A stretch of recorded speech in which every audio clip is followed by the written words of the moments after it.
Ya kalau namanya kalau ajaran yang baik ya kenapa ndak boleh? Oh, Kristen ajaran baik ya. Memang ajaran baik. Baiknya di mana? Bagaimanapun tentang maksudnya kayak maksud-maksud lain daripada penjajah itu kan kita tidak mengambil contoh dari situ, tapi kan kita mengambil hal baik seperti agama yang dibawa itu. Yang baiknya mana? Ajaran yang dibawa Belanda itu baiknya yang mana? Yang baik ya seperti agama yang kita sekarang ini. Memang ada baiknya cuma yang dibawa Belanda. Lanjut deh, aku bakal lagu. Seperti ajaran-ajaran yang dari apa namanya dari murid-murid Yesus sampai dengan ini ya di Indonesia ini.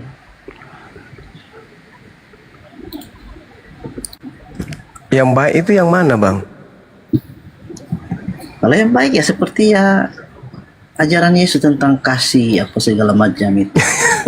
Bagaimana ceritanya? Menjajah kok kasih, gimana itu? Bukan, maksudnya bahwa implementasi itu kan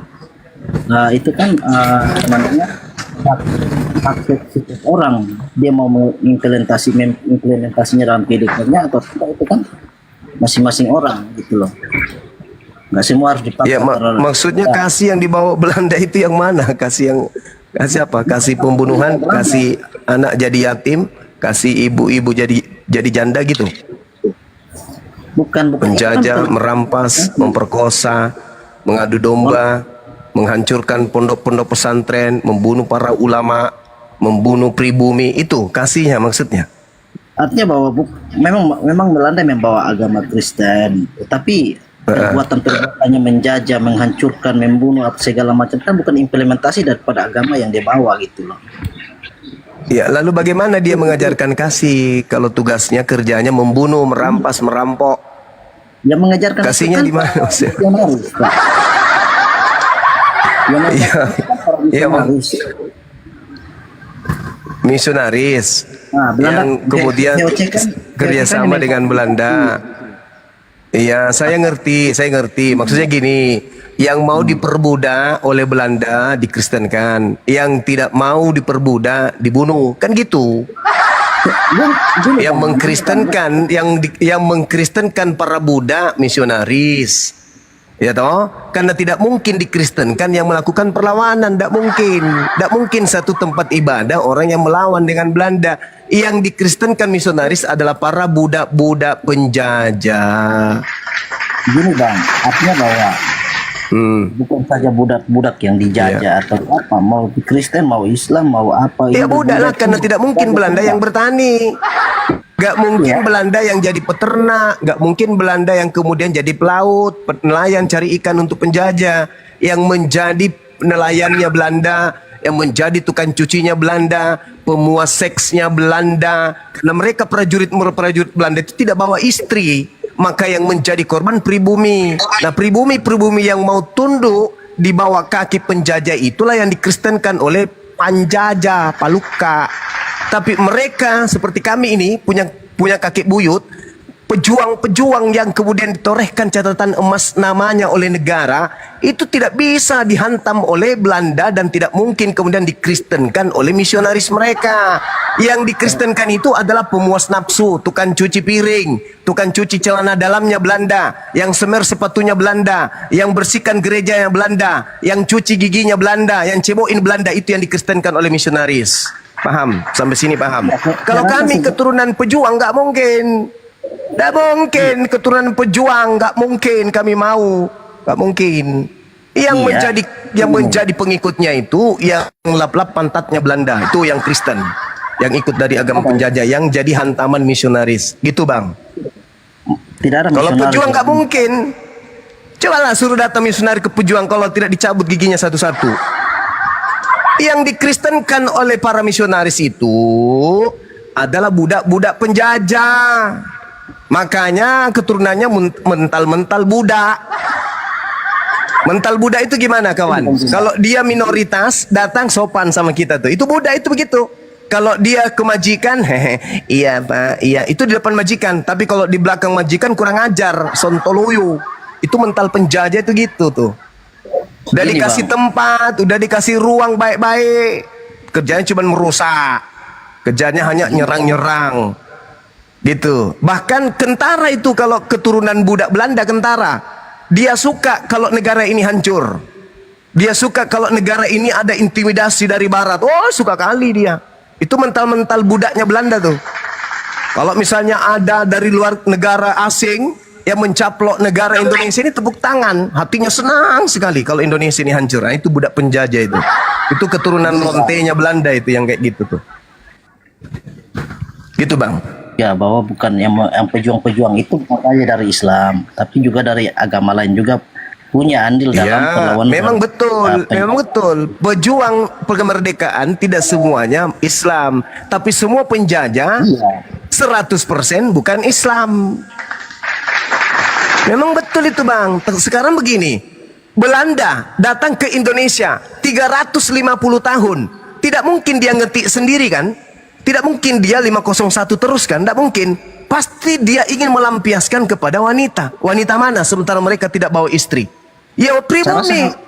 Nah, pribumi ini nanti yang dihamili di luar nikah, kira-kira anaknya jadi agama apa? Kira-kira anaknya tuh? Ya, nggak tahu Kira-kira lah. anaknya yang dihamili Belanda ini anaknya agamanya apa? Ya, saya nggak tahu. Oh, mantap kali lah kalau Anda tidak tahu. Ya, saya kira begitu. Bang Handi mungkin bisa masuk. Ini sudah melewati ambang batas. Kalau saya bahas ini nanti banyak yang sakit hati karena saya tahu sejarah. Silakan. Ya, ini ada Pak Pendeta. Pak Pendeta mau bahas apa lagi Pak Pendeta nih? Wah, ini kan Assalamualaikum saudaraku. Iya, waalaikum Pak Pendeta. Ini suara apa nih? Petasan ya? Akang tuh, Akang lanjut. Mau ceramah apa Bang Sumar sama kita nih? Ini Pak Pendeta, terkait dengan Yesus palsu yang datang setelah Yesus asli terangkat ke langit.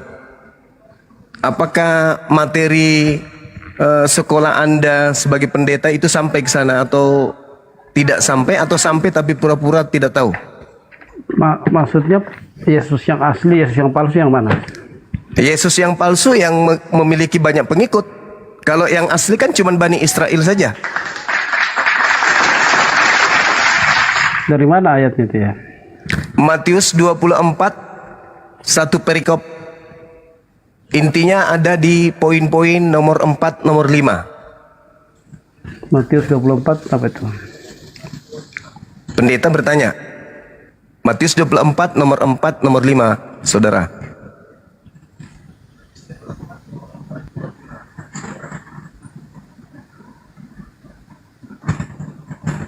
Waspadalah itu ya. Iya. Perintah waspada ini datang kepada muridnya. Waspadalah Ketik. kepada mereka Iya. supaya jangan ada orang yang menyesatkan kamu. Sebab banyak orang akan datang dengan memakai namaku dan berkata akulah Mesias, dan mereka akan menyesatkan banyak orang. Ya benar. Yesus Nah, itu hanya berarti satu. ada Mesias palsu kan? Ya, yang asli pasti cuma satu. Yang asli bisa banyak. Iya. Yang palsu Iya. bisa banyak. Yang asli Oke. pasti satu. Oke, yang asli hanya untuk Bani Israel kan? Yang asli yang pastinya adalah yang datang menjadi manusia, mati di atas kayu salib, bangkit dan Oh, naik itu ke surga. bukan. Itu yang asli. Oh, itu bukan asli itu. Anda sebagai Kristen menggabungkan antara yang asli dengan yang palsu. Anda kan Kristen nih. Itu yang Pendeta asli. ini kan tak ada hubungannya dengan Yahudi. Anda mencoba menggabungkan antara Yesus yang asli dengan Yesus yang palsu. Kenapa? Karena Anda Kristen. Tidak mungkin Anda ingin membedakan itu. Tetapi kalau Anda bedah dengan akal, Yesus yang asli itu hanya untuk Bani Israel saja. Yesus ketika bercakap-cakap rahasia kepada muridnya di Bukit Zaitun, Yesus yang asli menerangkan agar murid-muridnya Bani Israel waspada kepada Kristen. Nggak ada Saya kata simpulkan Kristen di aja sana. gitu. Ya. Nggak ada kata Pengikut Kristen Kristus di kan? situ. Nggak ada Kristen kata itu kan Kristen pengikut Kristus. Bukankah Coba- Kristen itu pengikut Kristus, Bang? Coba dengar, waspadalah supaya jangan ada orang yang menyesatkan kamu. Tidak ada kata Kristen di situ. Kamu di situ siapa, Bang? Yang menyesatkan kamu ini Ya, adalah kamu di situ siapa? para pengikut. Pengikut ini Kristen atau Yahudi? Ya, sebetulnya kalau di apa ya, ini pengikut Kristus. Kalau di Matius ini ini pasti adalah murid-murid yang belum disebut sebagai Kristen. Sebab Kristen itu kan nanti di Antioquia, di Kisah Rasul setelah itu. Betul. Di Kisah Rasul berapa Pak Pendeta? Jadi ini sudah pasti adalah mereka yang mengikut Kristus dari awal. Mereka adalah orang-orang Yahudi termasuk Ya. 12. Kemudian dari non-Yahudi atau Yahudi? Ada non-Yahudi, ada yang diaspora ya. Nggak Diaspora ada itu Bang. orang diaspora itu adalah orang-orang Yahudi yang kemudian tersebar ke berbagai. Oh, itu nanti itu Paulus punya misi itu Paulus. Makanya di dalam Kisah Para Rasul dikatakan oleh Penatua bahwa Paulus ini adalah penyakit sampar yang telah menyesatkan orang-orang Yahudi yang hidup di dunia beradab, dan dia adalah tokoh dari agama Kristen. Kisah Para Rasul 24 nomor 5. Nah, yang pertama kali disebut Kristen itu adalah orang-orang yang hidup di tahun 50-an ke atas. Itu di Antioquia, di Turki. Tempat Paulus dan Barnabas Oke, saya mengajar. bacakan Kisah Rasul 11 ayat 26. Iya, 1126, Kisah betul. Rasul 11:26. Setahun lamanya. Untuk mereka tinggal bersama-sama dengan jemaat itu 1 tahun lamanya sambil mengajar banyak orang. Di Antioquia lah murid-murid itu Pertama kali. untuk pertama kali disebut Kristen. Nah, itu di situ yang mengajar siapa? Yesus atau Paulus? Nah, kalau di sini ini sudah pasti sudah para rasul, ada Yohanes, ada Petrus. Tidak ada Yohanes di situ, Bang. Di Itu Kisah Barnabas Rasul aja. Jadi Kisah Rasul itu berbicara tentang pengajaran rasul-rasul. Coba kalau misalnya di Kisah Rasul pasal 3, siapa yang khotbah di sana? Itu Petrus. Di Antioquia yang dimaksud tadi yang disebut Kristen itu Di pengikutnya Antioquia Paulus. itu adalah jemaat Barnabas. juga yang dirintis oleh para rasul. Yang kemudian Paulus ke sana juga untuk melayani. Ya, memang cuman Paulus di situ, Bang. Paulus, Lukas, Markus, Barnabas. Itu pun Barnabas udah pisah kongsi dengan Paulus. Jadi yang pertama kali Coba ya disebut di Kisah Ya, Rasul silakan. pasal 3 di situ Petrus berkhotbah. Di mana? Kisah Rasul pasal 3 itu Petrus berkhotbah. Di mana berkhotbahnya dia? Bentar ya. Menyembuhkan Petrus dan Yohanes ya. Kisah Rasul pasal 3, pada suatu hari menjelang waktu sembahyang, yaitu pukul 3 petang, naiklah Petrus dan Yohanes. Jadi di Kisah Rasul ini yang pasti masih ada murid-murid Tuhan Yesus atau orang-orang satu yang menyaksikan langsung, itu juga masih berkhotbah di Kisah Rasul, dan mereka pun ini kemudian bertemu dengan Paulus dan Barnabas. Ya, selain surat Paulus, Bang, Galatia 2 yang menceritakan bahwasanya Petrus itu sampai ke Antioquia, ada nggak pengabaran lain yang mengatakan bahwa Petrus sampai ke Antioquia? Karena kalaupun Petrus sampai ke Antioquia, menurut Paulus Galatia 2 nomor 8, Petrusnya di Antioquia itu hanya mengajar Injil kepada orang-orang yang bersunat. Nah, selain Galatia ini ada nggak cerita-cerita bahwa Petrus itu ke Antioquia? Kan nggak ada. Kalaupun dipaksakan dia ke Antioquia, Paulus kemudian memblokade bahwasanya Petrus ke Antioquia itu, ke Turki, hanya mengajar orang-orang yang bersunat saja. Ya, Petrus jadi, tidak pernah mengajar non-Yahudi. ya memang benar bahwa Petrus itu memang pelayanannya adalah orang-orang Yahudi. Paulus dikhususkan untuk orang-orang Non-Yahudi. non-Yahudi. Nah, itulah yang disebut Kristen pertama kali. Orang-orang non-Yahudi yang menjadi pengikut Paulus lah yang disebut Kristen pertama kali. Seperti itu, Bang. Jadi ketika dikatakan waspadalah kepada penyesat yang datang dengan memakai nama aku dan berkata akulah Kristus, berarti penyesatnya itu mengaku Kristus. Nah, dengan Kristus ini memakai nama Yesus. Dengan kata lain, penyesat itu bernama Yesus Kristus. Yang datang kepada Paulus kan memang akulah Yesus Kristus. Nah, itulah dia. Oknum yang datang kepada Paulus ini diduga palsu, bukan yang asli. Karena Paulus mengaku dia datang mengajarkan Injil, yang mana Injil yang diterima ini bukan dari manusia, tetapi dari Yesus Kristus. Sedangkan anak Maria pengajar Injil tengah-tengah Bani Israel, jelas itu adalah manusia. Yesus anak manusia menurut Yesus, menurut akal sehat, menurut ibunya, menurut bapak tirinya, menurut sepupunya. Yesus itu anak manusia. Tapi ada Yesus Kristus yang bukan manusia. Yang mana itu? Yang datang kepada Paulus. Itulah yang dituhankan Kristen hari ini. Oke ya, saya bacakan di Kisah Rasul pasal berapa nih? Pasal 9 ayat 5 di situ ya. Kisah Rasul 9 ayat 5. Ketika ke Damsyik. Ya. Iya, Pak. Jadi ini perjalanan dari Damsyik, pelayanan Paulus. Ia menangkap mereka, ya ini, ia dan meminta surat kuasa daripadanya untuk dibawa kepada majelis-majelis Yahudi di Damsyik, supaya jika ia menemukan laki-laki dan perempuan yang mengikuti jalan Tuhan atau Kristen, ia menangkap mereka dan membawa mereka ke Yerusalem. Dalam perjalanan ke Damsyik, ketika ia sudah dekat kota itu, tiba-tiba cahaya memancar dari langit mengelilingi dia. Ia rebah ke tanah dan kedengaranlah olehnya suatu suara yang berkata kepadanya, "Saulus, Saulus, mengapa engkau menganiaya aku?" Jawab Saulus, "Siapakah engkau? Siapakah engkau, Tuhan?" Katanya, "Akulah Yesus yang kau aniaya itu. Tapi bangunlah dan pergilah ke dalam kota, di sana akan dikatakan kepadamu apa yang harus kau perbuat." Jadi ini adalah peristiwa ketika bagaimana Paulus itu mendapatkan surat kuasa dari pemimpin-pemimpin Yahudi di Yerusalem untuk membunuh orang-orang yang mengaku sebagai pengikut Kristus. Tapi dalam semangatnya dia membunuh orang-orang Kristen, kemudian Yesus datang kepada Paulus. "Yang kau aniaya itu aku, bukan pengikutku." Seperti itu. Jadi ini tidak mungkin adalah orang lain. Karena yang senang dianiaya itu adalah para pengikut Kristus yang mendampingi dia, yang menyertai dia.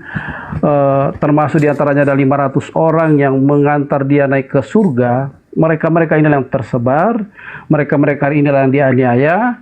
Dan dalam puncak penganiayaan ketika Paulus sudah berapi-api kemana-mana, datanglah Yesus. "Yang kau aniaya itu aku." Jadi ini tidak mungkin orang lain. Ini tidak mungkin tiba-tiba ada sosok pemimpin yang berotoritas yang kemudian datang membela.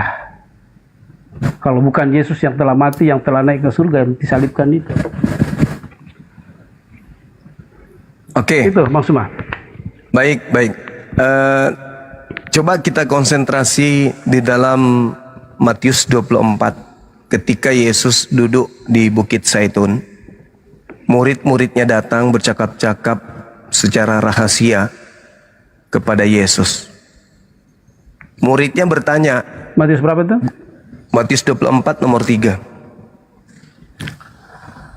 Yesus kemudian ditanyai oleh murid, "Katakanlah kepada kami, apa tanda kedatanganmu?" Yesus menjawab, "Tanda kedatanganku yang pertama, seperti kilat yang menyambar dari timur sampai ke barat. Yang kedua, langit matahari tidak bercahaya. Matahari menjadi gelap, bintang tidak bercahaya. Kemudian bulan tidak bercahaya, bintang-bintang akan berjatuhan, kuasa-kuasa langit akan berguncang. Aku akan tampil di tengah langit, di awan-awan, seluruh manusia di bumi akan meratap, dan seluruh manusia di atas muka bumi akan melihat aku." Itu tanda-tanda ketika yang datang itu adalah aku.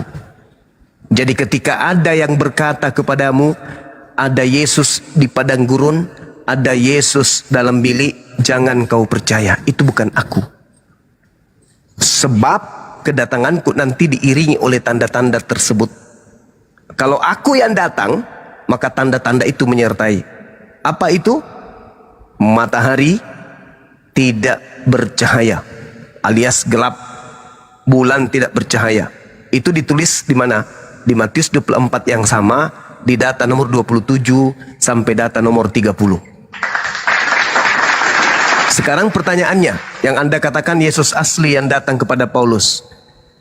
Ketika Yesus mengatakan di Matius 24 nomor 23-nya sampai nomor 26, jadi ketika ada orang berkata ada Yesus di sini, ada Yesus di sana, jangan kau ke sana, jangan kau percaya. Sebab Yesus palsu dan nabi-nabi palsu atau rasul-rasul palsu akan muncul dan akan melakukan banyak mukjizat. Sekiranya mungkin mereka akan menyesatkan orang-orang pilihan juga. Camkanlah, aku telah mengatakannya terlebih dahulu kepadamu. Jadi kalau ada yang berkata ada Yesus di padang gurun, ada Yesus di dalam bilik penjara atau bilik rahasia, jangan kau percaya. Sebab kedatanganku nanti, kalau aku yang datang, maka sama seperti kilat menyambar dari timur sampai ke barat. Demikianlah nanti tanda kedatanganku. Pertanyaan saya, apakah ketika ada oknum mengaku kepada Paulus sebagai Yesus, matahari menjadi gelap, bulan tidak bercahaya, bintang-bintang berjatuhan, kuasa-kuasa langit kemudian berguncang? Apakah tanda-tanda itu ada, Pak Pendeta? Oke. Silakan. Jadi yang dinubuatkan di Matius pasal yang ke-24 yang Bang Suma baca, itu adalah kedatangan Yesus untuk seluruh manusia, bukan kedatangan Yesus untuk hanya Paulus. Bahkan kita semua akan melihat kalau kita masih hidup dia akan datang. Ini akan terjadi. Bumi akan bergoncang, bintang-bintang akan berjatuhan, itu akan terjadi. Tapi belum terjadi, itu akan terjadi pada saat nanti Yesus datang di akhir zaman.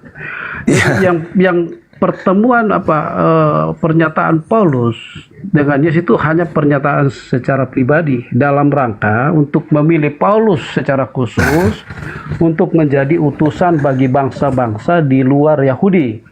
Dan apa buktinya? Bahwa apakah dia berhasil? Ya, sampai sekarang bukti adalah orang Romawi bisa bertobat percaya kepada Yesus, itu salah satunya adalah pelayanan Paulus. Tapi ya sekali lagi, kehadiran atau perjumpaan Yesus dengan Paulus di Kisah Rasul itu adalah perjumpaan pribadi. Dan yang dinubuatkan dalam Matius 24 ini adalah penubuatan umum di mana Yesus akan datang untuk kedua kalinya dan setelah itu kiamat. Justru perjumpaan pribadi, Pak Pendeta, Yesus minta muridnya waspada. Ya. Pada waktu itu jika ada orang berkata kepadamu, lihat ada Yesus di sini, baca nomor 23-nya. Ada Yesus di sana, jangan kau percaya. Jadi perjumpaan pribadi Paulus ini yang jangan dipercaya. Justru itu Yesus mengatakan, kalau tanda-tanda itu tidak mengikuti kedatangan oknum yang mengaku Yesus Kristus, itu bukan aku, waspada, dia adalah penyesat. Sebab kalau aku yang datang, tanda-tanda itu menyertai aku. Tapi kalau tidak ada tanda-tanda itu, hanya rebah ke tanah, melihat cahaya, mendengarkan suara, jangan kau percaya, itu bukan aku, itu Kristus palsu. Dia akan menyesatkan banyak orang. Nah, mana banyak orang yang disesatkan itu? Ya Romawi, Belanda, Anda. Jelas itu, Bang. Andai saja Yesus asli, sabar. Andai saja Yesus asli yang datang kepada Paulus, di abad pertama sudah kiamat dunia ini. Tapi karena yang datang kepada Paulus palsu, maka dunia tidak kiamat. Karena bukan Yesus itu adalah penyesat yang ngaku Yesus. Gitu abangku. Jadi begini, Bang. Iya, silakan. Kalau abang menghubungkan, memang kesannya seperti itu. Tapi kan dengan jelas di sini ada banyak Mesias. Mesias ada di sana, Mesias ada di situ. Tapi yang jelas waktu Paulus dijumpai oleh Yesus, ini hanya satu orang, tidak ada. Kemudian di Antioquia ada Mesias ngaku Mesias, kemudian ada di Alexandria ada Mesias, tidak ada. Cuma satu yang datang ke situ. Nah, ini maksudnya apa di sini? Mesias palsu ini di akhir zaman itu akan banyak, bahkan terjadi mulai sekarang sudah banyak yang mengaku-ngaku Mesias kan. Itu bukan hanya dari kalangan siapa, dari kalangan Kristen sendiri ada yang mengaku-ngaku Mesias, dan itu baru awal. Nanti sebelum Yesus datang, itu akan lebih banyak lagi kepalsuan-kepalsuan akan muncul. Dan itu terjadi di penghujung akhir zaman nanti. Itu belum di negara api sekarang. Karena dikatakan di sini bahwa Injil kerajaan ini akan diberitakan di seluruh dunia. Dan saya terus terang bersyukur Bang Suma memberitakan firman Tuhan seperti ini. Ini adalah salah satu penggenapan. Karena tidak mungkin orang di luar Kristen memberitakan firman dengan di mana kita hidup hari ini. Bang Suma, teman-teman yang lain di YouTube, baca Alkitab sekalipun itu dengan motivasi apapun, bagi saya itu bersyukur. Karena itu adalah penggenapan zaman. Di mana-mana Injil diberitakan, entah itu dari orang yang tidak mengaku Kristus sebagai Tuhan ataukah siapapun, tapi itu adalah penggenapan. Kita sedang menuju ke sana, di mana Yesus akan datang. Sangkakala berbunyi, Yesus akan datang dan dia akan berdiri di atas awan. Dan kalau kita masih hidup, kita akan menyaksikan itu. Oke. Jadi ketika dikatakan banyak orang akan datang memakai namaku, ada Yesus di sana, ada Yesus, jangan kau percaya. Itu terbukti. Seluruh pengikut Paulus itu memberitakan nama Yesus dan berkata Yesus yang datang kepada mereka itu adalah Kristus. Ananias, kemudian penulis Matius, penulis Lukas, penulis Yohanes yang ada di Pulau Patmos, banyak Yesus-Yesus yang datang kepada mereka. Akulah Yesus tunas Daud, sang bintang timur, bintang gilang gemilang. Itu semuanya akulah Alfa dan Omega, kepada aku diberi kuasa langit dan bumi. Itulah Yesus-Yesus palsunya.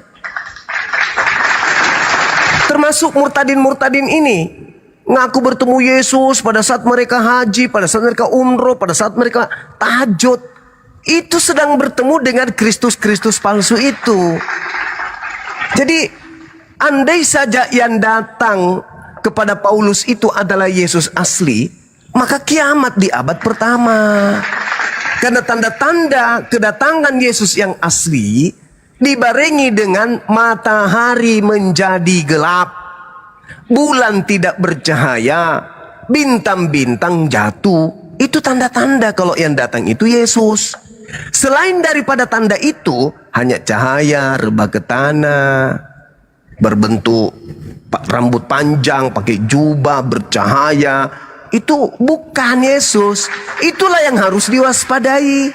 Kan Yesus mengatakan, waspadalah kepada penyesat yang datang kepadamu dengan memakai namaku dan berkata, akulah Kristus. Nah, yang datang kepada Paulus mengaku nggak akulah Kristus? Mengaku.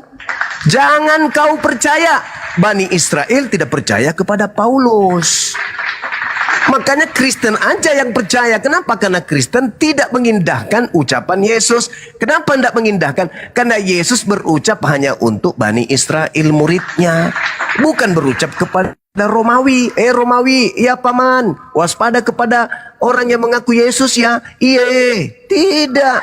Murid-murid Yesus, orang Yahudi lah yang diminta oleh Yesus waspada kepada yang datang kepada Paulus. Makanya orang Yahudi tidak percaya kepada Karisteng. Begitu Pak Pendeta. Jadi sekali lagi saya katakan, kalau Pak Pendeta mengatakan nanti kalau kita akan melihat dia datang, semua manusia akan meratap melihat dia di atas awan. Loh, berarti yang datang kepada Paulus itu bukan dia. Karena tanda-tanda itu ternyata belum datang. Yesus hanya datang 2 kali. Selain daripada itu bukan Yesus.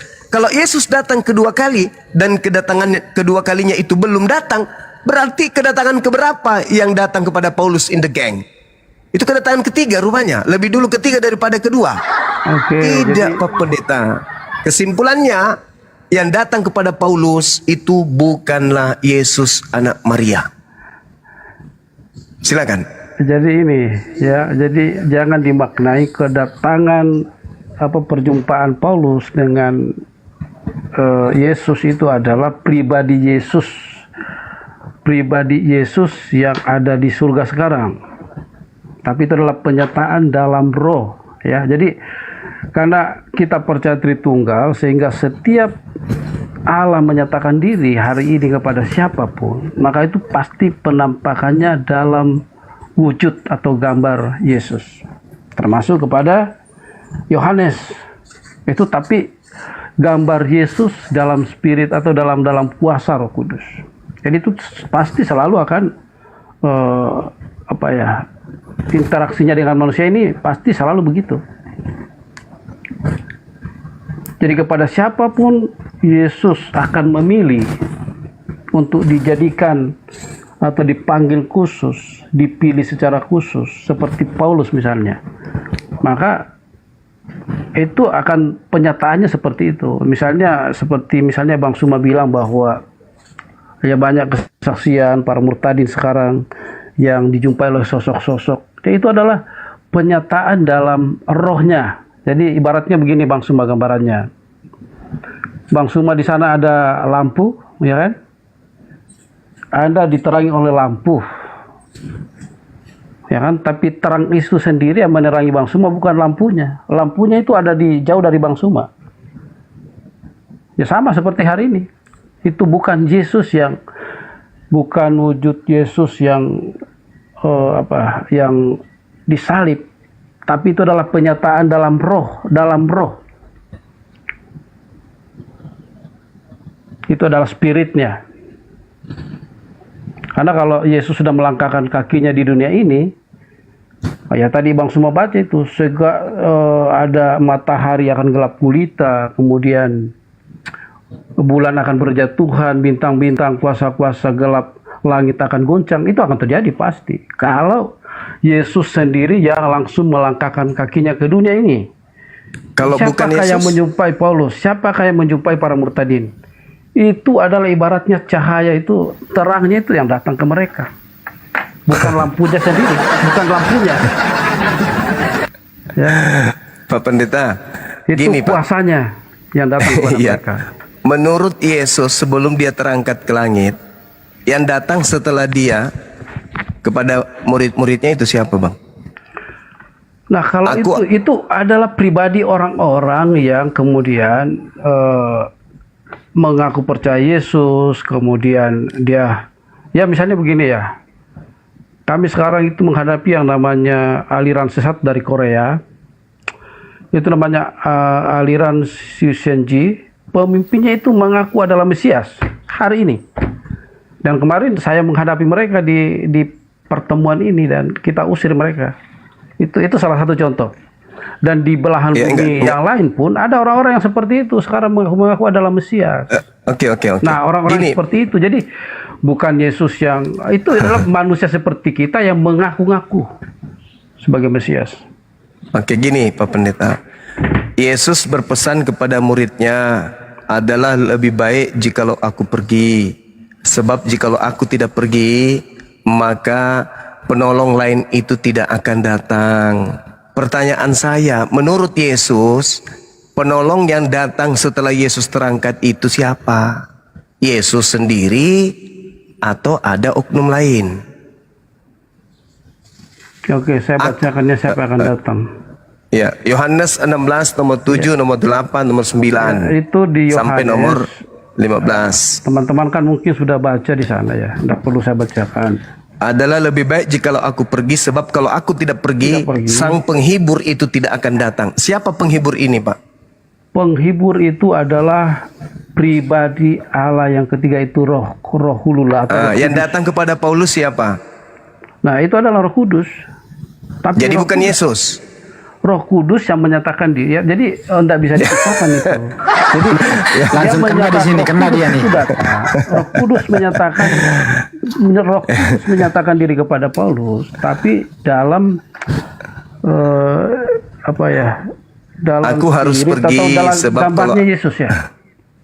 Aku harus pergi sebab kalau aku tidak pergi, Roh Kudus itu, Roh kebenaran itu tidak datang. Berarti oknum lain, Pak.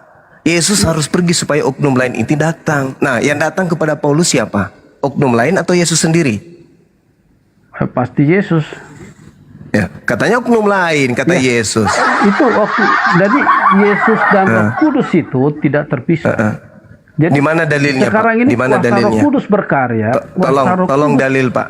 Kalau Tolong dalil Yesus dan Roh Kudus itu tidak terpisah, itu di mana Oke, dalilnya? sebentar ya, saya buka. Iya. Silakan.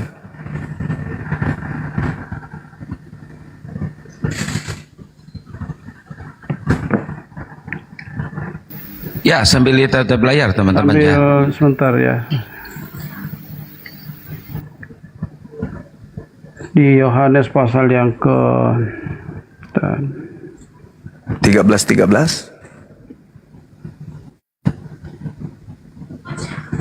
Jadi aku akan mengutus dia kepadamu, kan jelas di sana disebutkan dalam bahasa Yunani kan Parakletos, penghibur, Iya. atau Roh Kudus. Iya, Kenapa itu datang memakai setelah Yesus pergi. Ya, kenapa memakai Parakletos atau penghibur? Itu karena murid-murid dalam keadaan mereka bersedih kan, mau ditinggal. Jadi konteks yang paling nyambung dengan mereka adalah Roh Kudus itu akan menjadi menghibur mereka. Iya. Itu Yesus atau oknum lain? Ya, itulah yang kita percayai. Allah itu esa dalam 3 karya penyataan. Jadi Yesus atau Roh Kudus yang hadir ke dunia ini Iya, hari tahu. ini adalah Roh yang diutus oleh Bapa, dan Roh yang diutus oleh Bapa itu tidak bisa terpisah dengan Yesus, karena siapa yang memuliakan Dalilnya? Yesus? Dalilnya di mana, Itulah. Pak? Sudah. Kalau dia tidak terpisah dan bukan beda oknum, Yesus tidak mungkin berucap adalah benar jikalau aku pergi. Sebab kalau aku tidak pergi, penghibur itu tidak datang. Berarti aku dan penghibur itu beda. Makanya aku pergi. Sebab kalau tidak pergi, ya penghibur tidak datang. Makanya dalam Yohanes 14 nomor 16, aku akan minta kepada Bapa agar Bapa mengutus seorang penolong lain. Bukan Yesus lagi yang Saya datang. bukakan lagi Yang ya, datang, sabar. Kisah Rasul. Yang datang, kalau ada datang bernama Yesus, itu penyesat. Karena yang datang setelah Yesus bukan Yesus. Yang datang setelah Yesus itu adalah penolong lain, bukan Yesus. Kalau Yesusnya yang datang, kiamat dunia. Tapi selama masih roh kebenaran yang datang atau penghibur yang datang, berarti masih ada masa perbaikan atas dunia ini. Tetapi kalau langsung Yesus yang datang, kiamat sudah dunia ini. Jadi yang datang mengaku Yesus kepada Paulus itu bukan Yesus, Pak. Andai saja Paulus mengatakan, aku tidak menerima Injil dari manusia, tetapi yang memberikan Injil kepadaku adalah Roh Kudus. Nah, itu baru pantas kita katakan itu bukan penyesat. Tapi masih perlu diuji. Tapi karena dia mengaku Yesus Kristus, maka dia kena kepada Matius 24 nomor 23 sampai nomor 26. Apabila ada orang berkata kepadamu, ada Yesus di sini, ada Yesus di sana, jangan kau percaya, itu bukan aku. Sebab kalau aku yang datang, kiamat dunia. Maka yang datang setelah aku itu adalah seorang penolong lain, bukan aku. Kalau aku yang datang, kiamat. Tapi ingat, setelahku ada 2 yang datang. Yang pertama adalah penghibur, yang kedua adalah penyesat. Penyesat ini mengaku mengatasnamakan diriku dan mengaku juga Kristus. Hati-hati kepada dia. Tapi kalau yang satunya itu adalah penolong lain, penghibur, Parakletos. Nah, yang datang kepada Paulus Parakletos enggak? Bukan, tapi makhluk mengaku Yesus Kristus. Nah, kena kepada nubuatan Yesus. Makanya orang Yahudi tidak percaya kepada Paulus. Makanya orang Yahudi tidak Kristen, Pak. Yang Kristen itu hanya korbannya Paulus yang ada di Antioquia dan Romawi, sampai ke Belanda, sampai ke Anda. Gitu. Al-Quran kami juga mengatakan itu, Pak. Dalam Al-Quran surah As-Zukhruf ayat 61, bahwa kedatangan Nabi Isa adalah tanda kiamat. Begitu juga ucapan Yesus, kedatanganku adalah matahari menjadi gelap, bulan tak bercahaya, bintang-bintang berjatuhan, kuasa-kuasa langit berguncang, dan manusia semua di atas muka bumi ini akan meratap. Kenapa meratap? Bagaimana tidak meratap, Pak? Matahari gelap, bulan tak bercahaya, bintang-bintang berjatuh, hingga berataplah. Tiba-tiba saja muncul Yesus di tengah-tengah langit. Nah, itulah bukti bahwa yang datang Yesus yang asli. Tapi kalau cuma dia sendiri yang rebah, mendengarkan suara, itulah yang harus diwaspadai. Penyesat. Dan setelah itu apa? Paulus melakukan banyak mujizat kan? Sampai dia dianggap dewa Hermes oleh orang-orang pagan. Karena dia melakukan banyak mujizat. Nah, Yesus mengatakan dia akan melakukan banyak mujizat sekiranya mungkin menyesatkan orang pilihan juga. Paulus yang menggenapi itu.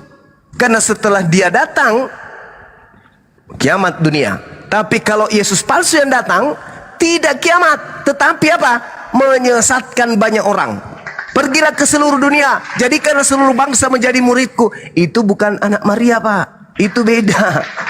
Itu Yesus lain yang harus diwaspadai oleh murid-murid Yesus. Makanya ketika Paulus, Anda baca kitabnya di dalam sejarahnya di dalam Kisah Para Rasul 21 nomor 15 sampai nomor 26, setelah Paulus itu mengajarkan agama Kristen kembali ke Yerusalem, Paulus ini yang dibimbing oleh Roh bernama Yesus Kristus itu bertobat dari ajaran tersebut. Dalami lagi Kisah Para Rasul 21 nomor 15 sampai nomor 26. Paulus bertobat dari mengajarkan agama Kristen. Jelas itu. Silakan Oke, Pak Pendeta. Saya akan silakan. bacakan siapakah yang akan datang. Silakan. Kita mulai dari Lukas 24 dulu ya. Iya. Ayat 49. Dan aku akan mengirim kepadamu apa yang dijanjikan Bapakku, tetapi kamu harus tinggal di dalam kota ini, sampai kamu diperlengkapi dengan kekuasaan dari tempat yang tinggi. Selanjutnya di Kisah Rasul pasal 1 ayat yang ke-8, siapakah yang dimaksudkan?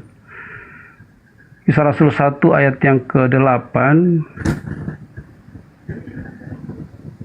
tetapi kamu akan menerima kuasa kalau Roh Kudus turun ke atas kamu.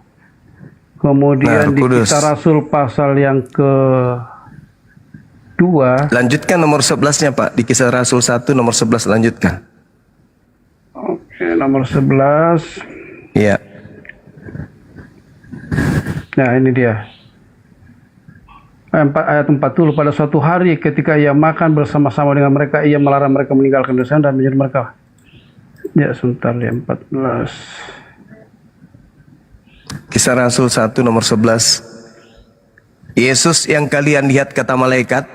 Malaikat berkata, Yesus yang kalian terangkat ke langit akan datang kedua kalinya sama seperti kalian di dalam melihat pasal dia yang terangkat ke kedua, langit. ketika tiba hari Pentakosta itu ya.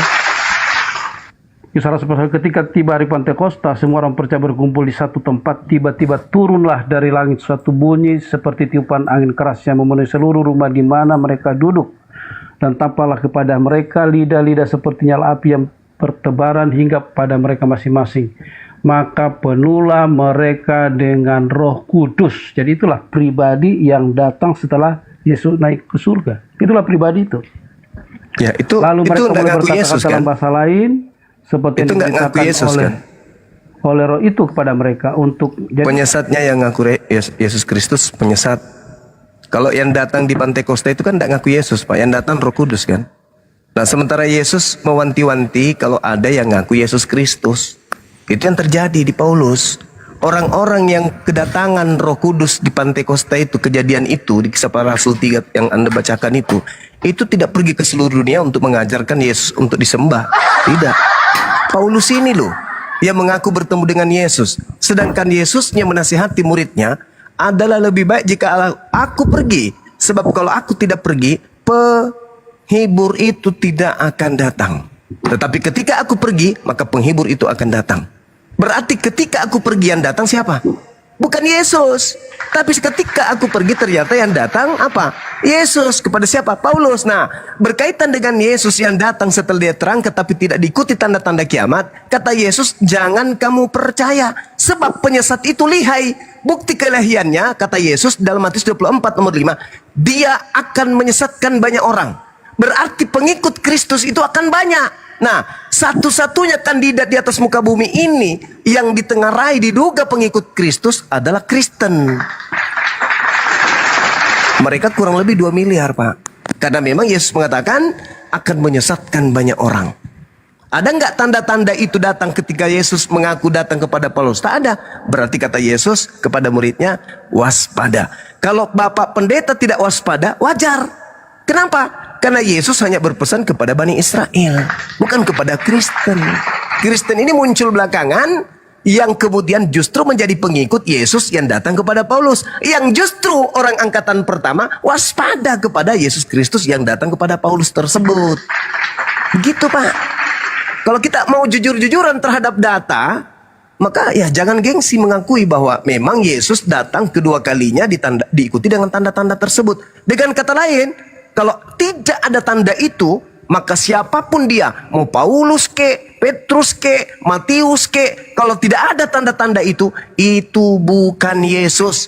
Bahkan Yesus mengatakan dalam Matius 24 nomor 24, Yesus palsunya akan menyesatkan orang-orang pilihan. Artinya Yesus palsu ini pun akan memperdayai murid-murid Yesus yang asli. Apalagi Kristen yang bukan pengikut Yesus pasti diobrak-abrik sama si palsu itu.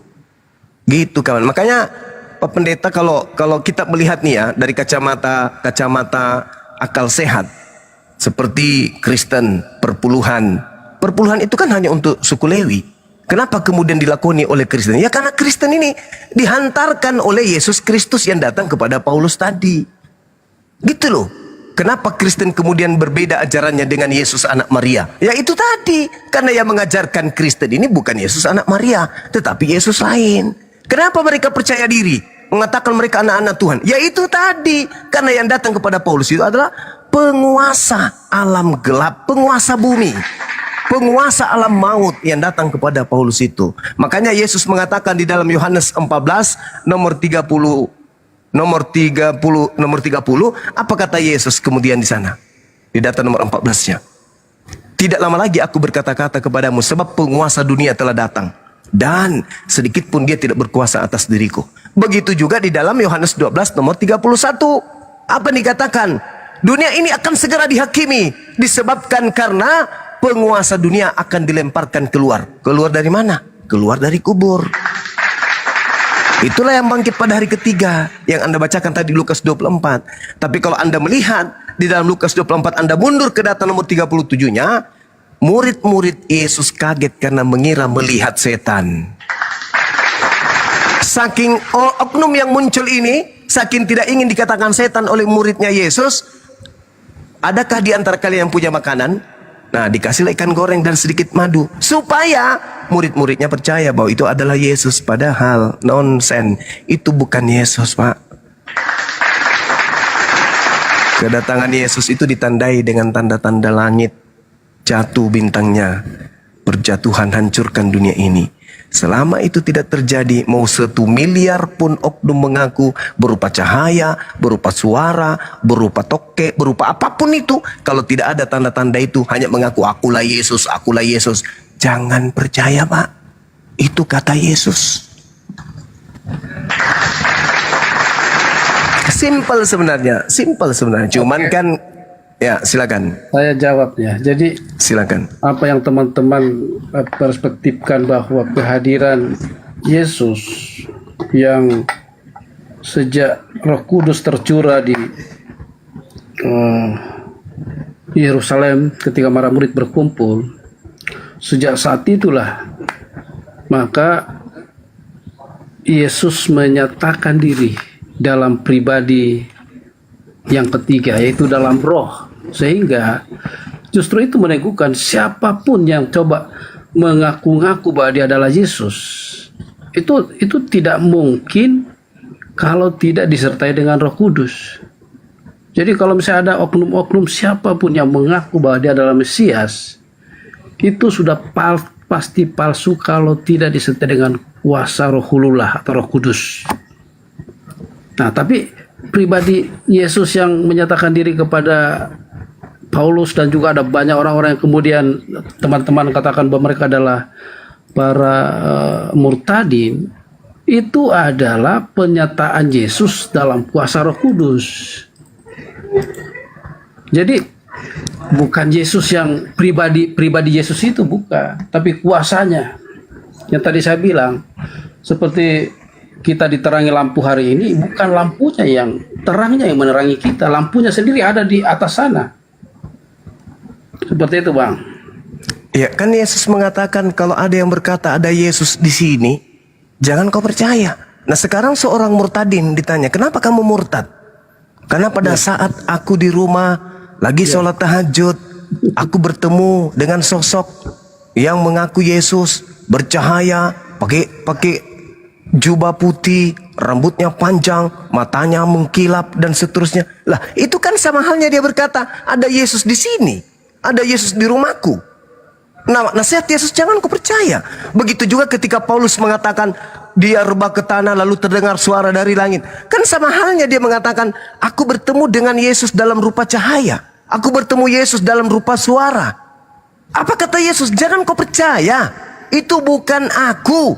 Sebab kedatanganku tanda-tandanya bla bla bla bla bla. Kalau itu tidak ada, itu semua bukan aku. Itulah penyesat yang harus kamu waspadai.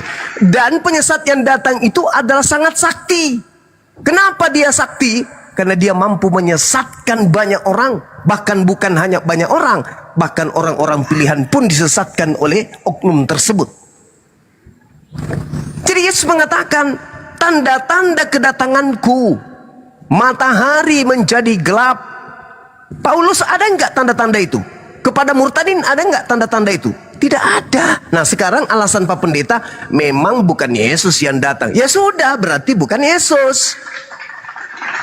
Oh, dia hanya berupa cahaya. Iblis pun datang dalam rupa cahaya. Di dalam Lukas, Yesus berkata, Lukas 10 nomor 18, aku melihat iblis jatuh dari langit dalam rupa cahaya. Bahkan di dalam 1 Yohanes 4 nomor 1, apa kata kitab saudara? Waspadalah, ujilah setiap roh yang datang kepadamu, sebab nabi-nabi palsu akan datang menyesatkan. Berarti roh ini juga bisa disebut nabi.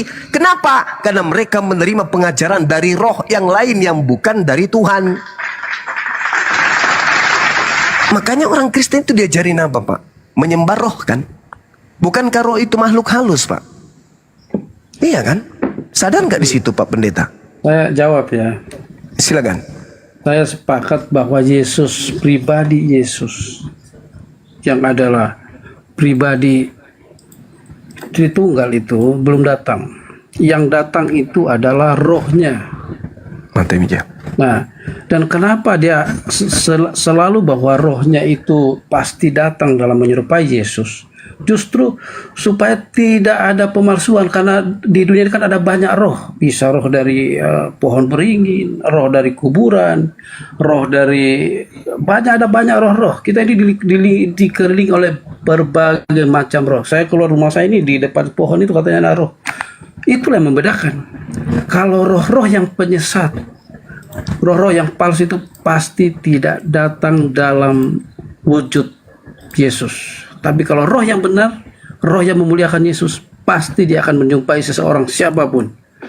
Dan itulah yang dilihat oleh Paulus. Dan juga ada banyak orang yang melihat itu. Dan apa bukti bahwa itu bukan Yesus yang palsu?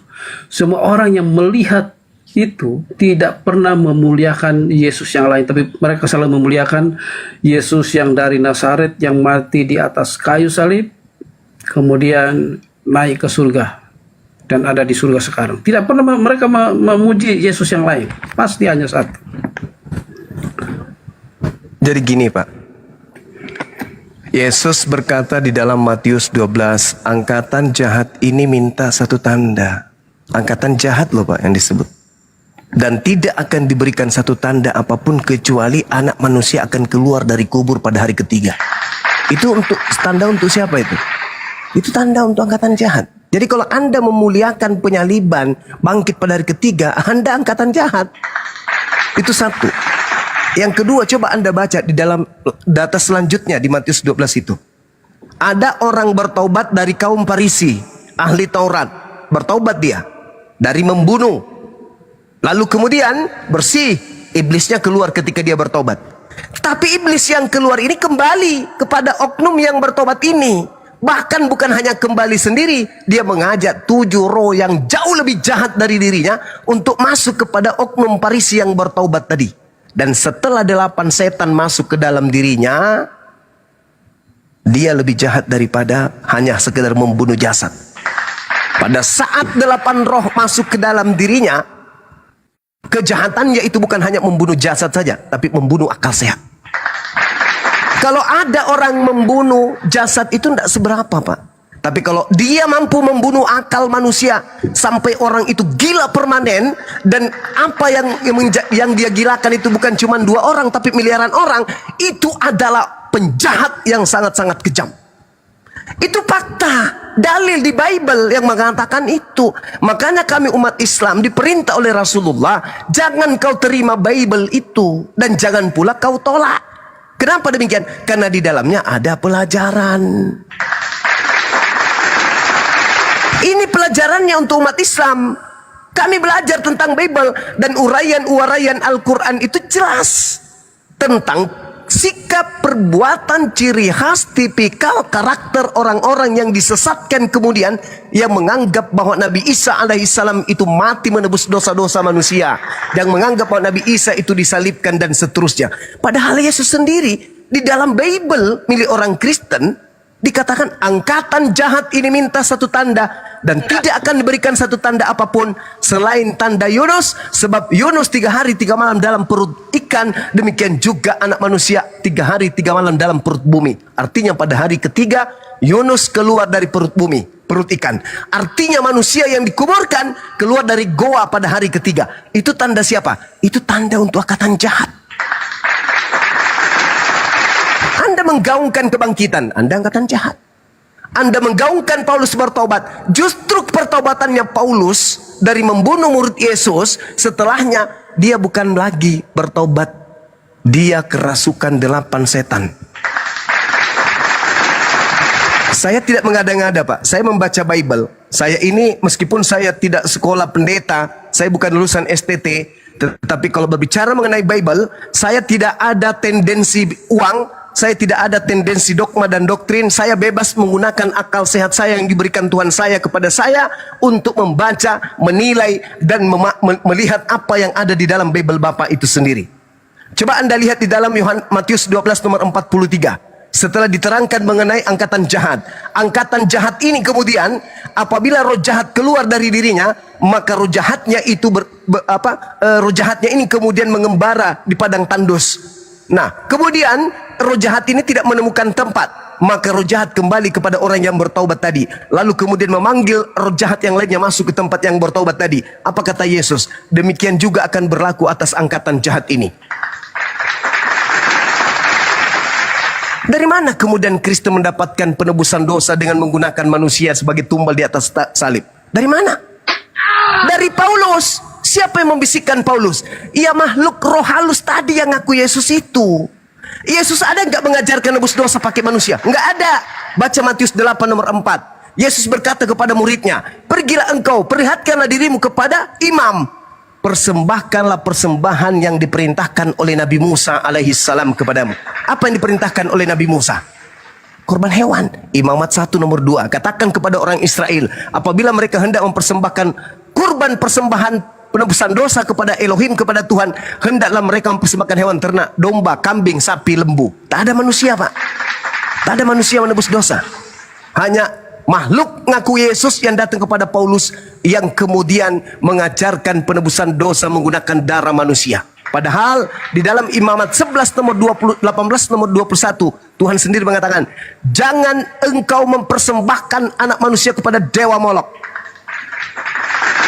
Keluaran 23 nomor 8, nomor 7 nomor 8. Jangan kau mempersembahkan orang benar. Jangan kau korbankan, jangan kau membunuh orang yang benar. Jangan kau menzalimi orang yang benar. Sebab aku Tuhan tidak akan membenarkan orang-orang yang bersalah. Amsal 6 nomor 16. 6 perkara yang dibenci oleh Tuhan. Bahkan 7 kekejian di dalam hatinya. Di antaranya adalah membunuh orang yang tidak bersalah. Jadi pembunuhan terhadap Yesus adalah kekejian bagi Tuhan. Itu adalah sesuatu perbuatan yang dikutuk oleh Tuhan. Bukan malah nebus dosa, Pak. Tetapi oleh setan, pembunuhan terhadap Yesus diputar. Itu adalah untuk nebus dosa manusia. Dari mana? Yesus ditanya di dalam Matius 19, Guru, bagaimana caranya supaya saya bisa masuk surga? Apa kata Yesus? Jangan kau membunuh. Boleh nggak membunuh Yesus? Tidak boleh. Apa akibatnya kalau membunuh Yesus? Dosa besar. Apa akibatnya? Neraka. Berarti membunuh Yesus, menyalibkan Yesus, upahnya neraka, bukan nebus dosa. Tapi dibalik, oleh Yesus yang datang kepada Paulus. Paulus, akulah Tuhan Paulus. Aku datang nebus dosa Paulus, keluar dari kubur Paulus. Padahal yang keluar dari kubur itu sudah bukan Yesus. Itu bukan Yesus, Pak, yang keluar dari kubur. Itu angkatan jahat yang menerima tanda itu simbol. Apa bukti? Apakah murid Yesus yang ke-11 ini selain Yudas percaya kebangkitan pada hari ketiga? Tidak. Mana dalilnya? Baca Lukas 24 nomor 9 sampai nomor 12. Satu perikop Anda baca. Tidak ada murid malah mengatakan itu bohong, itu cerita kosong, itu omong kosong, itu hurapat, itu angan-angan. Itu cerita dongeng menurut murid Yesus. Gurumu sudah nggak ada di kubur loh. Nggak mungkin, itu bohong, itu omong kosong. Kenapa mereka seperti itu? Karena tidak menerima tanda-tanda angkatan jahat. Yang percaya kebangkitan itu hanya angkatan jahat. Kristen ini apakah dari Bani Israel? Bukan. Kristen ini berasal dari Antioquia, menyebar sampai Roma, Yunani, sampai ke Belanda. Bukan Bani Israel.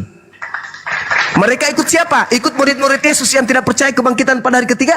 Atau mereka ikut kepada yang mengajarkan kebangkitan pada hari ketiga? Jawabannya, Kristen ikut kepada yang percaya pada kebangkitan hari ketiga. Padahal kebangkitan hari ketiga itu adalah tanda untuk angkatan jahat. Coba Anda renungkan itu. Silakan. Saya luruskan dulu. Lukas 11, siapa itu angkatan jahat? Kalau Lukas 11 ayat 28, angkatan jahat ini orang-orangnya. Ketika orang banyak itu mengerumuninya. Orang banyak ini siapa? Mereka adalah orang-orang Yahudi yang selama itu berseberangan dengan Yesus. Dan bahkan sampai hari ini pun mereka belum terima bahwa dia adalah Mesias. Itu sebabnya ketika orang-orang banyak ini berkumpul, Yesus berkata angkatan ini. Angkatan itu siapa? Orang-orang Yahudi yang selama itu selalu berseberangan dengan Yesus. Dan Yesus berkata bahwa aku tidak akan melakukan apa-apa pun selain daripada tanda Nabi Yunus. Dan itu maksudnya dirinya sendiri. Sebagaimana Yunus dalam perut ikan, demikian juga Yesus hanya 3 hari 3 malam dikubur, kemudian dia bangkit. Artinya apa? Bahwa orang Yahudi bahkan digenapi sampai hari ini. Yesus bangkitnya di sana, Yesus mujizatnya di sana, tapi itu hanya sebatas tanda bagi orang Yahudi, digenapi sampai hari ini. Jadi itu angkatan jahat itu bukan siapa-siapa, tapi orang-orang Yahudi.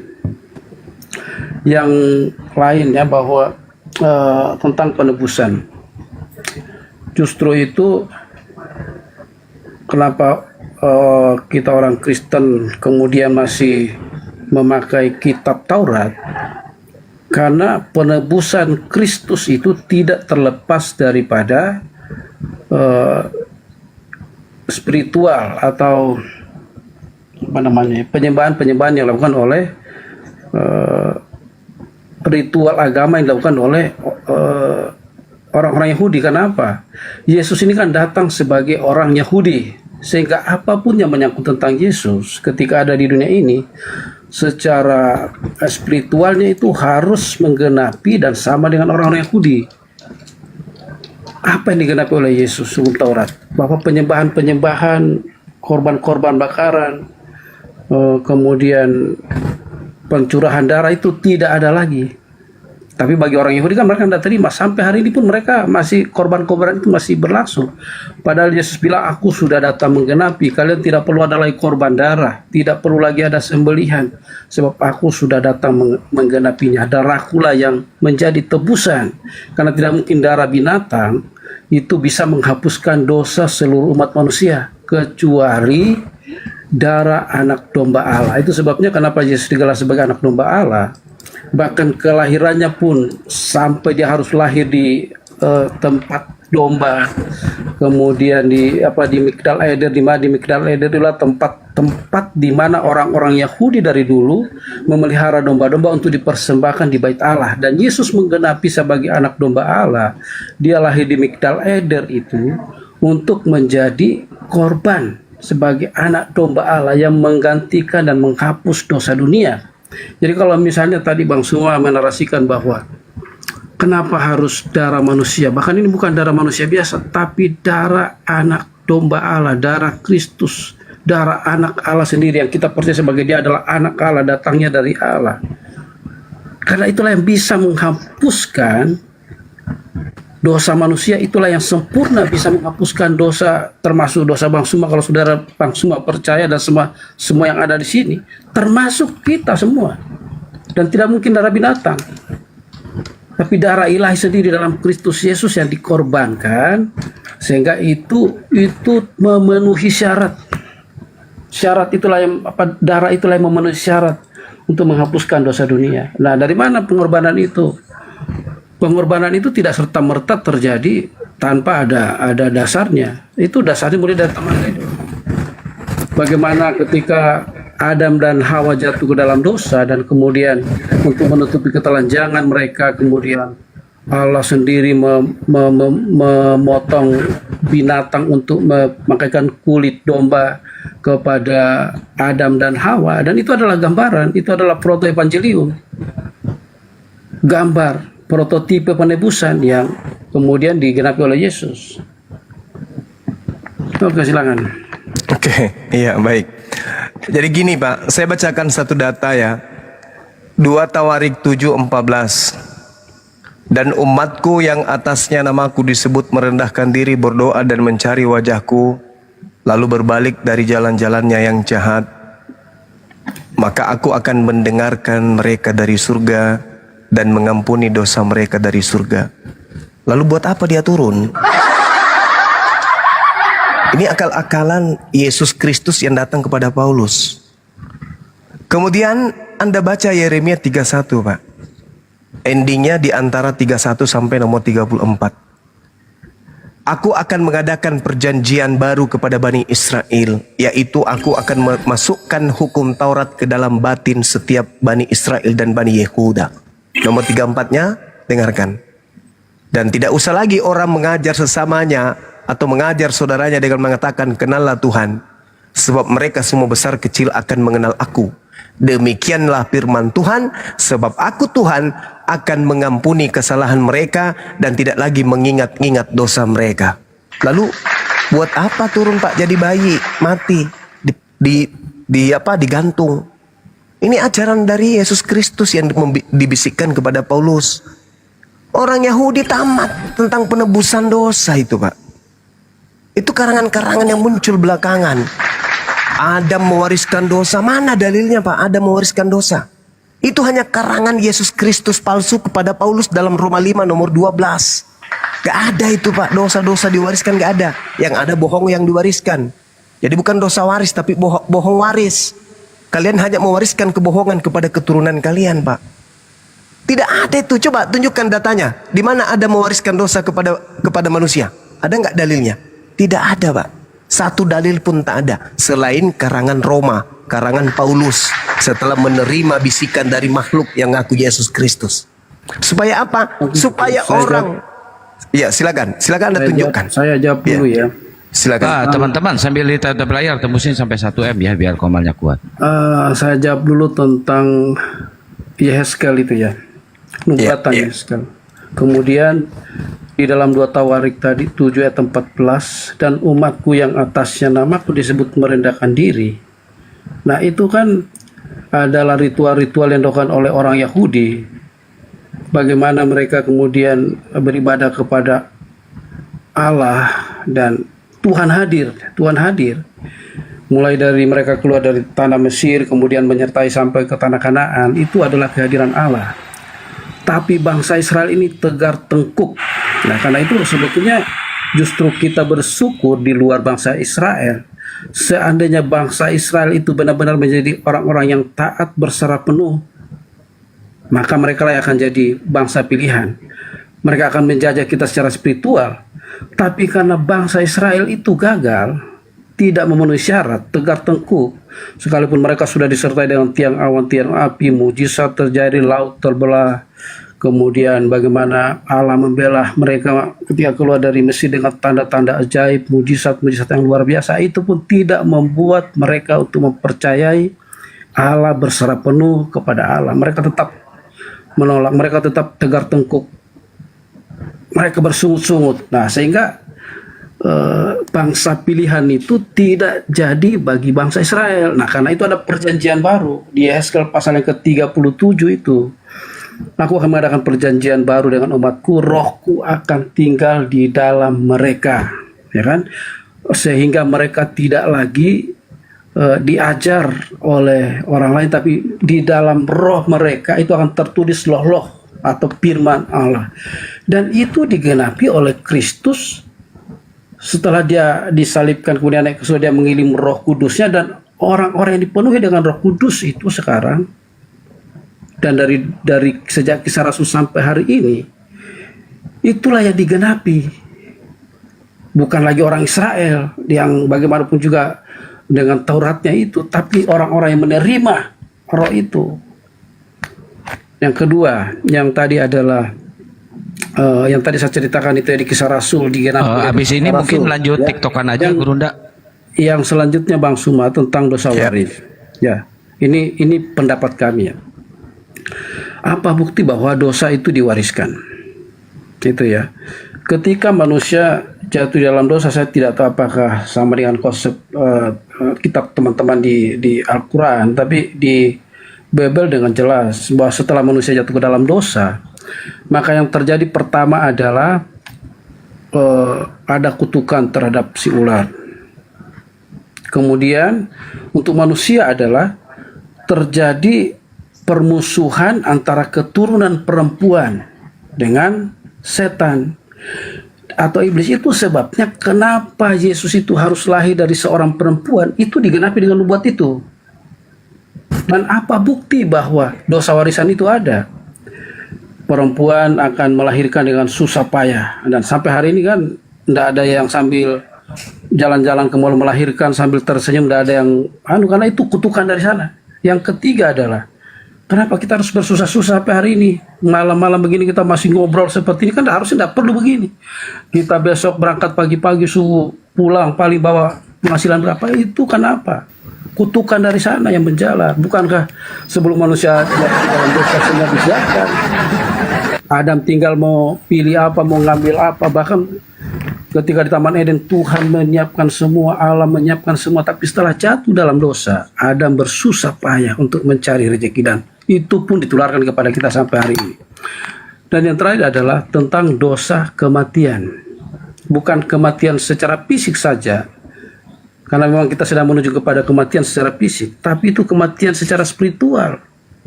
Kalau dulu Adam bisa bercakap-cakap dengan Allah, bisa serdagurau, setelah mereka jatuh dalam dosa, citra diri Allah dalam manusia itu hilang. Kita dikuasai oleh dosa, dikuasai oleh Ya, Paman Pendeta, gantian ya, biar nggak kepanjangan ya, Paman. Oke, itu buktinya bahwa dosa warisan itu ada. Iya, jadi yang saudara sampaikan ini itu pengaruh dari Yesus Kristus yang datang kepada saudara melalui Paulus. Saudara tidak bisa membuktikan adanya data di dalam kitabnya agama Yahudi yang kalian ambil bahwa Adam mewariskan dosa kepada anak cucunya. Itu hanya sangkaan kalian saja. Cocokologi biar orang percaya agar menyembah makhluk roh yang ngaku Yesus tersebut. Jadi gini, kalau Yesus itu datang kemudian mati untuk nebus dosa kutuk yang diwariskan oleh Adam, maka Anda harus menjilat ucapan Anda sendiri. Setelah Yesus mati menebus kutuk di atas tiang salib, maka orang-orang lagi ke mall melahirkan pun bisa. Karena kutuknya sudah nggak ada lagi kesakitan. Orang-orang sekarang tinggal bilang mau makan durennya duluan datang. Baru ketika mereka mau makan jambu monyet, baru bilang jambu monyetnya sudah ada duluan. Tapi faktanya, Yesus mati konyol berarti. Karena tak memberikan efek apa-apa. Wanita melahirkan masih bersakit-sakitan. Orang cari nafkah masih bersusah-susahan. Jadi itu cuma akal-akalan gereja saja. Katanya nebus dosa, nebus kutuk. Artinya kalau sudah ditebus utang itu lunas. Lunas gak? Wanita sekarang masih sudah gak susah lagi melahirkan gak? Sampai detik ini Pak Bom sudah hamil 30 tahun gak melahirkan. Bukti bahwa itu hanya bullshit. Orang masih susah cari. Saipudin Ibrahim kabur ke luar negeri. Edis kalau tidak nipu-nipu di TikTok tidak akan bisa makan dari Gap. Masih susah orang cari makan. Padahal Yesusmu sudah mati di atas tiang salib dengan cara terkutuk. Mana buktinya? Dikutuk paman. Makanya Yesus turun untuk melepaskan kutuk itu. Mama orang Kristen melahirkan pada berlarian ke bidan, ke rumah sakit. Mana buktinya kutuk itu lepas? Nggak ada, bullshit, hanya penipu-penipuan ajanya itu. Nah sekarang kalau Anda menyangkal pernyataan saya, tolong buktikan di mana dosa waris itu diteruskan kepada anak-anaknya. Kalau Anda mengatakan buktinya kita susah, loh buktinya kita mati, loh monyet juga susah, monyet juga mati. Padahal tidak ada monyet makan buah ilmu pengetahuan baik dan jahat, mati juganya mereka, susah juganya mereka. Artinya ini cuma akal-akalan demi untuk menjual Yesus Kristus agar dituhankan. Inilah cara penyesat. Kan Yesus yang asli mengatakan, waspadalah supaya jangan kau disesatkan, sebab akan datang penyesat mengaku Yesus, memakai namaku dan berkata Kristus. Ya namanya penyesat, alatnya lengkap, otak yang dirusak. Makanya muncul dari seorang pendeta mengajarkan sesuatu yang tidak ada dasarnya. Saudara mengatakan bla bla bla bla bla, padahal 2 Tawarik itu sudah sangat jelas. Aku mendengarkan doa dari surga dan aku mengampuni dosa dari surga. Ngapain turun jadi bayi?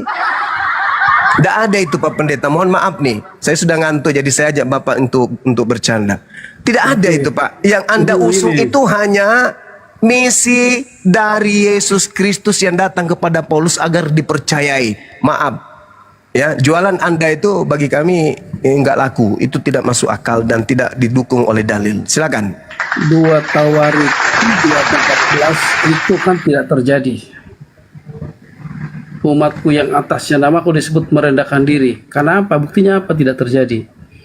Bahkan bait suci orang Israel pun berapa kali dirobohkan. Artinya bahwa kalau itu digenapi, bait suci mereka tidak dirobohkan dan mereka berdoa dengan sungguh-sungguh kepada Allah. Ya, sekali lagi kita jadi hambanya orang Israel, tapi syukur itu tidak digenapi. Yang kedua adalah mengenai dosa waris. Ya, saya katakan bahwa dosa waris buktinya terjadi seperti itu hari ini. Tidak berarti bahwa ketika Yesus menanggung kutuk itu sudah sempurna, ditebus belum. Nanti kalau Yesus datang memerintah sebagai raja, itu baru digenapi secara sempurna. Tidak ada lagi kesusahan di sana. Tidak ada lagi kematian di sana, tapi kehidupan kekal di situ digenapi secara sempurna. Tapi hari ini pun, kalau orang benar-benar percaya, bisa mengalami.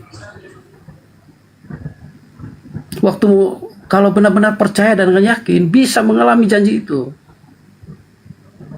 Artinya dia bisa dapat rezeki gampang, diberkati dengan luar biasa, bahkan tidak dikuasai lagi dosa, bisa lepas dari dosa, lepas dari sakit penyakit, belenggu-belenggu sakit penyakit. Itu bisa terjadi hari ini, tapi itu baru receh-recehnya, belum sempurna, belum utuh, karena kita masih dalam tubuh yang berdosa.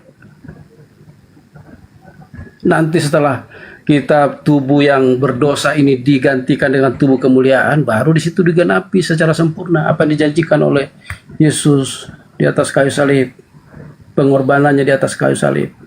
Itu Bang Suma. Saya pikir kita sudah ngantuk semua. Saya juga mau istirahat Bang Suma. Terima kasih untuk silakan Pak Pendeta. Terima kasih juga. Selamat melanjutkan puasa. Tinggal beberapa hari, kami doakan supaya teman-teman bisa mendapatkan hidayah khusus selama bulan Ramadan, sehingga kita menjadi orang-orang yang lahir secara masuk ke dalam kefitraan, kembali kepada asal kita, menjadi manusia-manusia yang membawa damai, membawa sukacita, damai sejahtera di mana pun kita berada. Terima kasih Bang Suma. Terima kasih Pak Pendeta Metanoia. Siap. Pak Pendeta Saturun. Ya. Kesimpulannya nggak ada. Yang datang kepada Paulus itu Yesus atau bukan? Kesimpulannya nggak ada loh Pak Pendeta. Ya, sekali lagi itu adalah Yesus dalam rohnya, ya, dalam rohnya, bukan pribadinya, tapi Yesus dalam roh. Itu rohnya ya. Yesus kan pribadinya Yesus juga, Pak. Ya, terima kasih. Beda, ini mesti kita masuk ke dalam konsep Tritunggal, tapi terlalu panjang lagi lah, kita sudah ngantuk. Terima kasih. Oh iya. Pusing bagaimana. gagal 20 juta. Padahal saya berharap saudara pendeta ini yang bisa memenangkan 20 juta. Ternyata lah harus masuk ke Tritunggal dulu. Yang datang Assalamualaikum kepada Gurunda semuanya. Waalaikumsalam warahmatullahi wabarakatuh. Kandoti, Kandita. Sang Doti.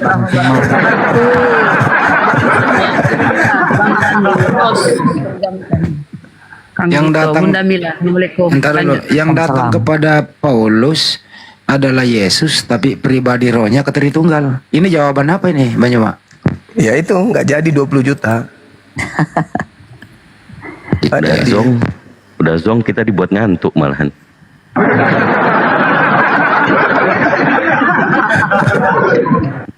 Lari yang ke Tritunggal. Padahal jelas-jelas loh teman-teman. Adalah lebih baik jika benar jikalau aku pergi. Sebab kalau aku tidak pergi, maka seorang penolong lain itu tidak akan datang. Berarti aku harus pergi supaya penolong, yaitu seorang penolong, seorang loh. Seorang berarti manusia. Nah, berarti menurut Yesus yang datang setelahnya itu adalah roh kebenaran. Bukan Yesus. Tapi yang datang kepada Paulus justru Yesus, tapi tidak diiringi oleh tanda-tanda. Artinya yang datang kepada Paulus ya diduga adalah penyesat. Itu yang ada di dalam Bible. Jadi 20 juta masih aman di kantong.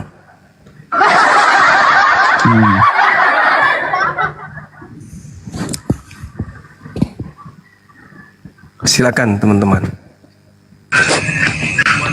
Kalau sebenarnya dari awal udah, waduh, siapa lagi nih? Sebenarnya dari awal kan udah jelas bahwa di Antioquia itu siapa? Paulus.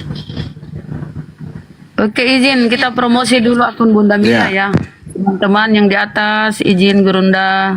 Thank you, Tolong di Saudara follow Andri. akun Bunda Mila, akun saudara-saudara yang di atas, supaya akun kita makin kuat ya, teman-teman. Tolong di follow akun Bunda Mila. Termasuk Bunda. YouTube-nya Bun. YouTube YouTube kita. Bunda Mila ya, Bunda Mila Amrik. Iya. YouTube Ya, kasih yang sudah Umar, follow ya, Zulkifli teman-teman. Mabas, Nah, YouTube Gurunda. Pan Tolong di TV, follow ya. Lensa News Muslim.